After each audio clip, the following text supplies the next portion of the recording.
was very congenial, and everyone treated everyone nice. They always went home at night to their own homes, but if you were cooking something, they'd come in and eat, then they'd go home.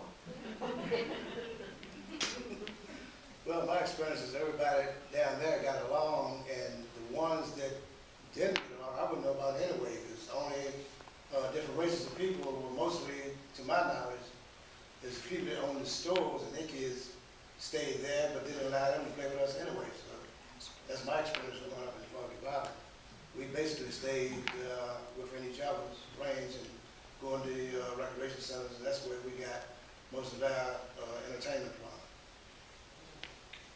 And I'm sort of like Murray was I come from a long line of good cooks. And I guess a lot of people agree food tastes a whole lot better back then than it does now. But I was fortunate to know both of my great-grandmothers on maternal and paternal. But my great-grandmother on my father's side used to cook rolls every week.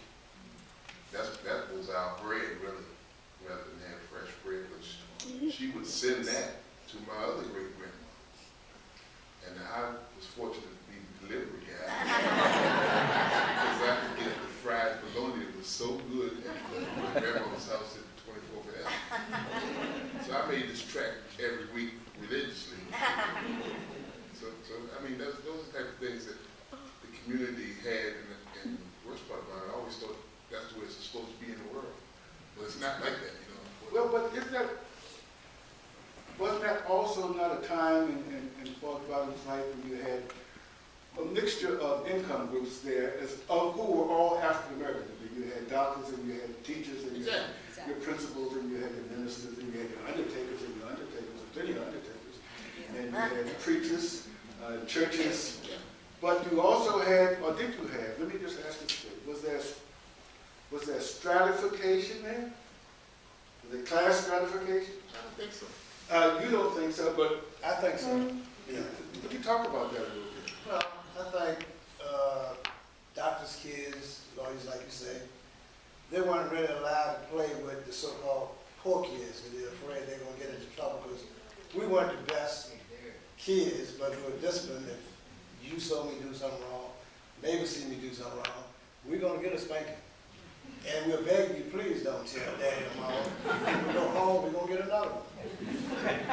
So, I mean, we had a good time, but we weren't angels, all of us were. Do you recall anything like that, Ms. Brown? Well, once in a while, not continually, but sometimes. Maybe it progressed. But sometimes the parents would step in and say, you don't act like that. But what comes from parents come down to children sometimes and sticks. So many of us on this stage have heard other voices talk about church. They talked about attachment to places like St. Mary's on 23rd Street.